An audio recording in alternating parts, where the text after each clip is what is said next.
on the run. I mean, they're running to London, they're running to Jerusalem. It was almost instantaneous. The moves, it was like lightning. But that original problem, I call that where a woman at or near a control point, I call that magenta lightning. They create that problem which elicits a reaction from somewhere in the organization, so someone can come up with a solution. Now, you might, the first impression many would say, if they never heard of something like this being done, they would say, can it be that simple? Well, yes, if the time's right for it to be that simple. Now, obviously there's a move here, there's a move there. There's a lot of not saying it, just doing it. I mean, you're dealing with Mr. Putin is a former KGB officer, so they make a lot of that, and there's a lot to be made of it. But putting women at critical points, throwing them in, whether it be through crazy social engineering models or what they did in Russia, our enemy makes that same mistake time and time again, and they're very difficult. Most of them aren't traitors, even if you think they are.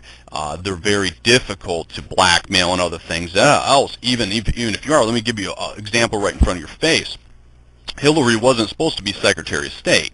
They fought her to death over that, but she could give them a lot of problems. And she didn't hesitate to threaten that, I'm guessing. But that's kind of a funny example. They had to make her Secretary of State. Well, or someone did, or something happened, but use your imagination. But that was a totally comedy situation when they came to power. Now, the first thing he did when he came to power and they started fleeing at certain points of time, and it came in stages. Everyone knew something happened, but it wasn't. He has never ever unveiled his hand. He lets other people do that for him in the structure or wherever. But of course, the first thing they started doing is what? What did they start doing? Well, they redid all the textbooks. Immediately, they had the textbooks, the Russian nationalist style textbooks, ready to go. Yeah, that's the first thing they did. Well, you want them under proactive measures.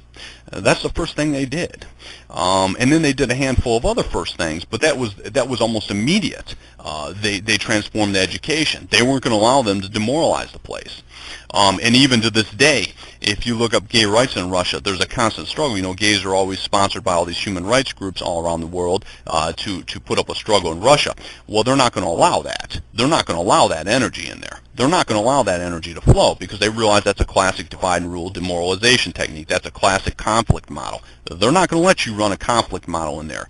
Have a gay, and then once that in, the gays partner with certain so-called minorities. Next thing you know, they know the deal because they were raised communist. Now, they're not communist now, but they have communist-style operating tactics, and they're not stupid. They're not Republicans. They're not your mommy and daddy's Republicans.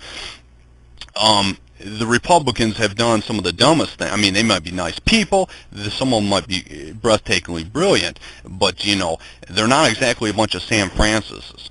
They're incredibly stupid, and they do stupid things over and over again, expecting the same results.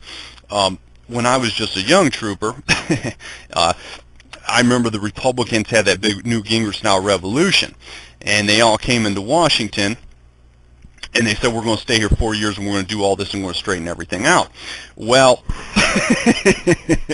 it was about the dumbest thing anyone ever heard. Now, they did some interesting things, but let me tell you, if you think you're ever going to straighten out any organization by staying a few years, you don't know anything about how governments work. You straighten organizations by holding down a network and expanding that network over control points, and then getting a lot of people jobs, and then straightening things out.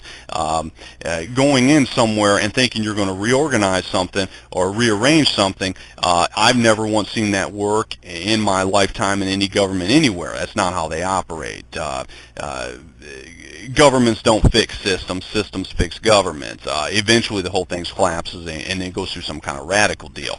But that's funny stuff. Yeah, Republicans, I don't know. I don't know, but they don't have good operation tactics. They don't. They would have been better off putting down. They would have been better off going to school with Vladimir Putiput in a Marxist society than going to going to school with their neocon buddies at Harvard and Yale, because they would have learned something about operating tactics.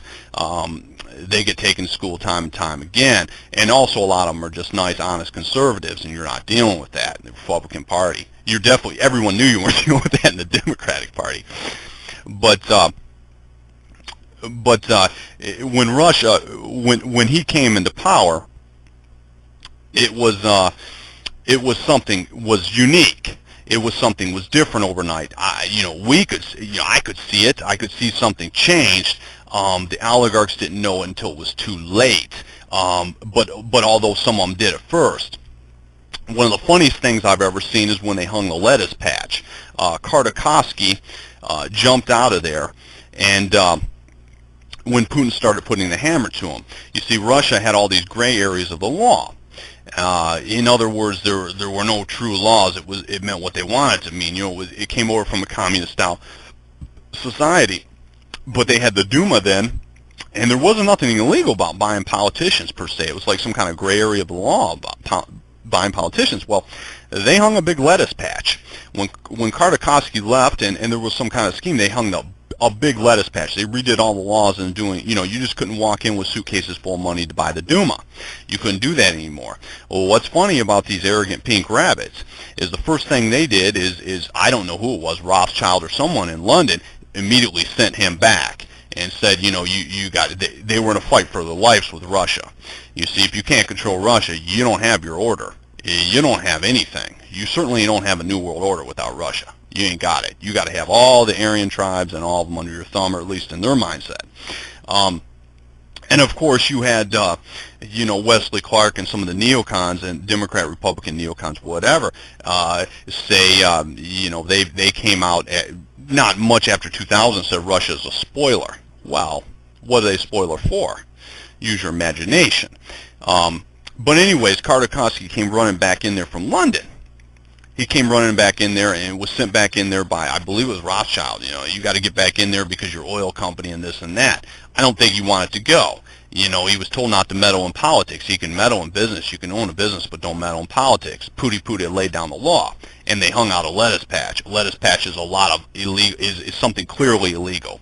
It's something you don't want to walk into. And there's lettuce patches all over the place, but they hung a clear one in front of the Duma.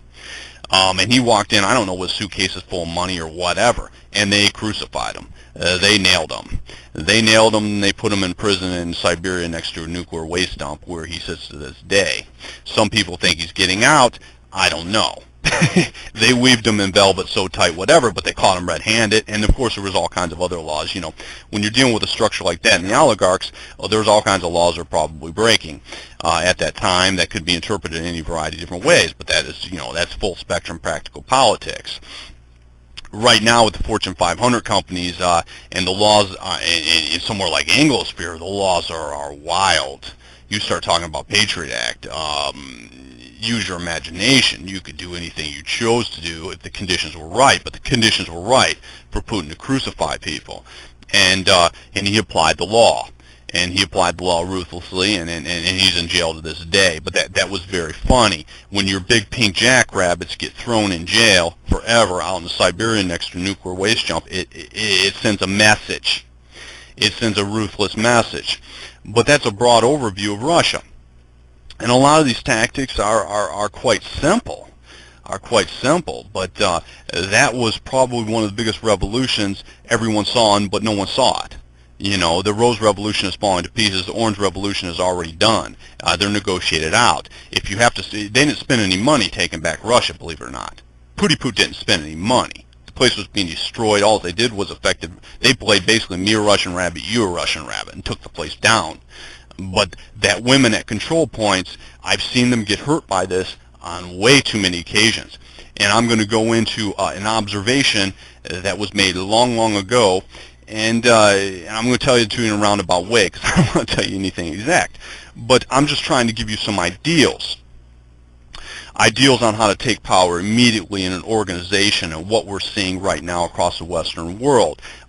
What happened in Russia what I saw come about convinced me on some things white women can do that they're when it comes to when it comes to non-vertical power. And I'm not talking about a lot of guys that would say women spy. I'm not in the spy business. I don't know a lot about it. I mean, I do and I don't, but